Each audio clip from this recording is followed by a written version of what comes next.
జాకిర్ హుసేన్. ప్రజాస్వామ్యానికి బలం ఎక్కడుంటుంది?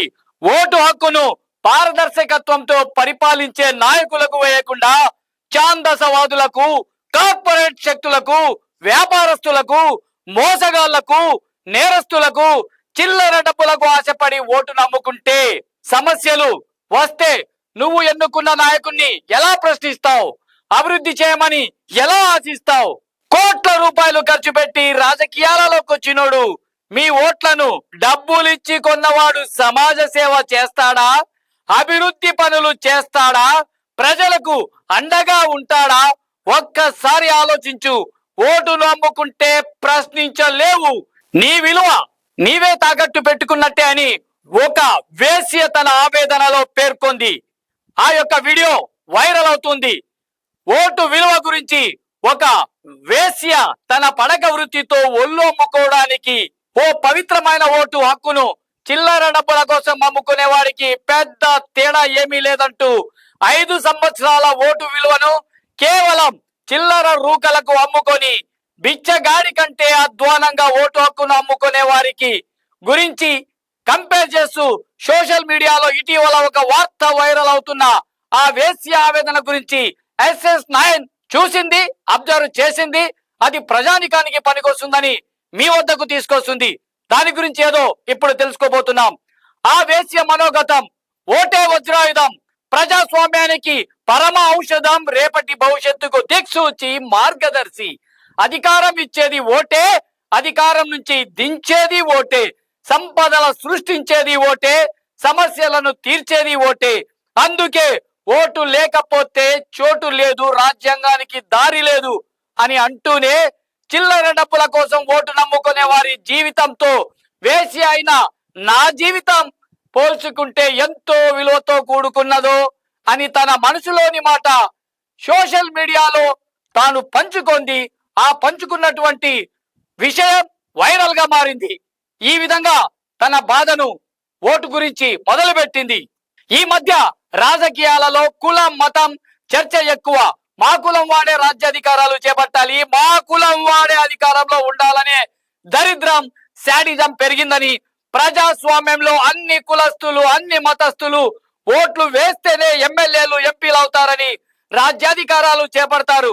అలాంటప్పుడు మంచం మీద లేని కులం, కంచం మీద లేని కులం, మతం ఓటు దగ్గరికి రాగానే రాజ్యాధికారాలు చేపట్టడానికి ఎందుకని చాలా మంది ఈ మధ్య కుల పిచ్చి, మత పిచ్చి, మన కుల పోల్లే, మన మత పోల్లే మన పక్కన ఉండాలంటున్నారు. ఇది ఎంతవరకు వాస్తవమని.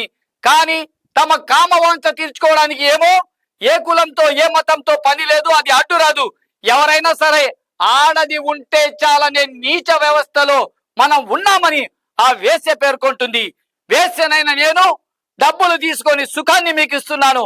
ఎలక్షన్ల సమయంలో ప్రజలైనటువంటి మీరేం చేస్తున్నారు? ప్రజాస్వామ్య వ్యవస్థలో ఓటు హక్కు ఎంతో పవిత్రమైనటువంటిది.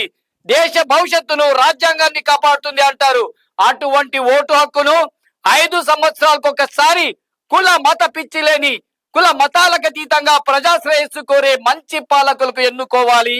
అటువంటి వాళ్ళని ఎన్నుకోకుండా నేరగాళ్లకు, మోసగాళ్లకు, మత పిచ్చిగాళ్లకు, చిల్లర డబ్బుల కోసం వజ్రాయుధం లాంటి ఓటును హక్కును అమ్ముకుంటున్నాం.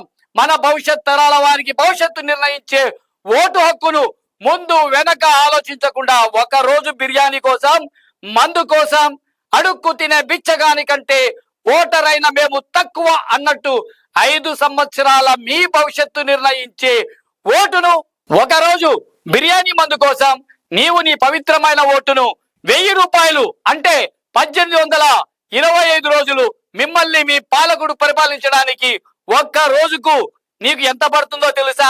కేవలం 56 పైసలకు. మరే విధంగా 2000 తీసుకుంటే ఒక రోజుకు ₹1.10 పడుతుంది. ఒకవేళ నువ్వు 3000 తీసుకుంటే ఒక రోజుకు ఎంత పడుతుందో తెలుసా? ₹1.65. 4000 తీసుకుంటే ₹2.20. ఒకవేళ నువ్వు 5000 తీసుకున్నావు అనుకో, ఎంత పడుతుంది తెలుసా? ₹2.75 నువ్వు నీ జీవితాన్ని అమ్ముకున్నట్టే. ఏమొస్తుంది అని ప్రశ్నించే ఈ రోజుల్లో భారతదేశ పవిత్ర రాజ్యాంగాన్ని, దేశ భవిష్యత్తును కాపాడవలసిన మీరు నేరగాళ్లకు, మోసగాళ్లకు పాలకులుగా మత ఛాందసవాదకులు చేతికి రాజ్యాధికారాలు ఇచ్చి దేశాన్ని రాష్ట్రాన్ని అభివృద్ధి పరచమంటే ఎలా సాధ్యమవుతుంది? రాజకీయ రాబందులకు అమ్ముడు పోయి 5 సంవత్సరాల వాళ్ళు ఇప్పటికీ ముబ్బడిగా 5 సంవత్సరాలు వాళ్ళు మీరు అధికారంలోకి ఎక్కిచ్చారు కాబట్టి ముబ్బడిగా ఇష్టం వచ్చినట్లు దోచుకుంటూ దాచుకుంటూ 100 కోట్లు వెనకేసుకున్న ఏ స్థాయిలో అవినీతి అక్రమాలు చేసిన 5 సంవత్సరాల దేశ ఉజ్వల భవిష్యత్తును చిల్లర డబ్బుల కోసం 5 సంవత్సరాల రాజకీయ నాయకుని ఓటుకు అమ్ముకున్న మీతో పోల్చుకుంటే డబ్బులకు ఒళ్ళు గుల్ల చేసుకుని మా శరీరాన్ని జీవనం సాగించే వేసలమైన మేము చాలా మీకంటే నయం అనిపిస్తుంది అని తన మనోగతాన్ని చెప్పడమే కాకుండా, ఎందుకంటే మేము సుఖం కోసం ఆస్తులు సంపాదించాలనో మా శరీరాలను అమ్ముకోవడం లేదు, మా జీవితం కోసం మేము అమ్ముకుంటున్నాం. మీరు చేస్తున్నదేంటి? మేము శరీరాన్ని అమ్ముకునే విధానంతో పోలిస్తే పొట్టకూటి కోసం మాత్రమే అమ్ముకుంటున్నాం. మేము చేస్తుంది వ్యభిచారం, అది మా జీవన విధానం. మరి ఓటు హక్కును అమ్ముకుంటున్నా మీరేం చేస్తున్నారేంటి అని ప్రశ్నిస్తుంది ఆ వేశ్య.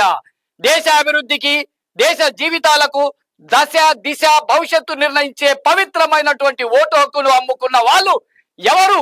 మీరు ఎవరిని ప్రశ్నించడానికి అర్హత లేదు.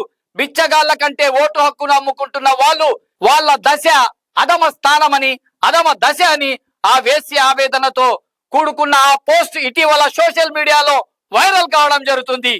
వ్యూవర్స్, ఒక్కసారి ఆ వేశ్య మనసులోని ఆవేదనను ఒక్కసారి ఆలోచించండి. రాజ్యాంగం ప్రసాదించినటువంటి విలువైన ఓటును మంచి పాలన ఇచ్చే కుల మత పిచ్చి లేని నేరస్తులను కానీ నాయకులు కానీ అభివృద్ధి చేయాలని ఆలోచన ఉన్న నాయకులకే మీరు డబ్బులకు ఓటు నమ్ముకోకుండా పవిత్రమైనటువంటి ఓటు వేసి అందరితో వేయించి మంచి నాయకులను ఎన్నుకోవాలని కోరుతుంది.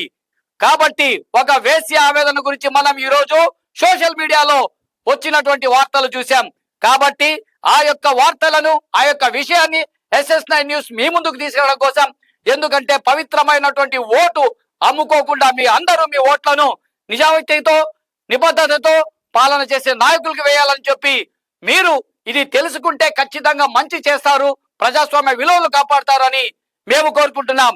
అందరూ బాగుండాలి, అందులో మేము ఉండాలి, మాతో పాటు మీరు ఉండాలి. జై హింద్.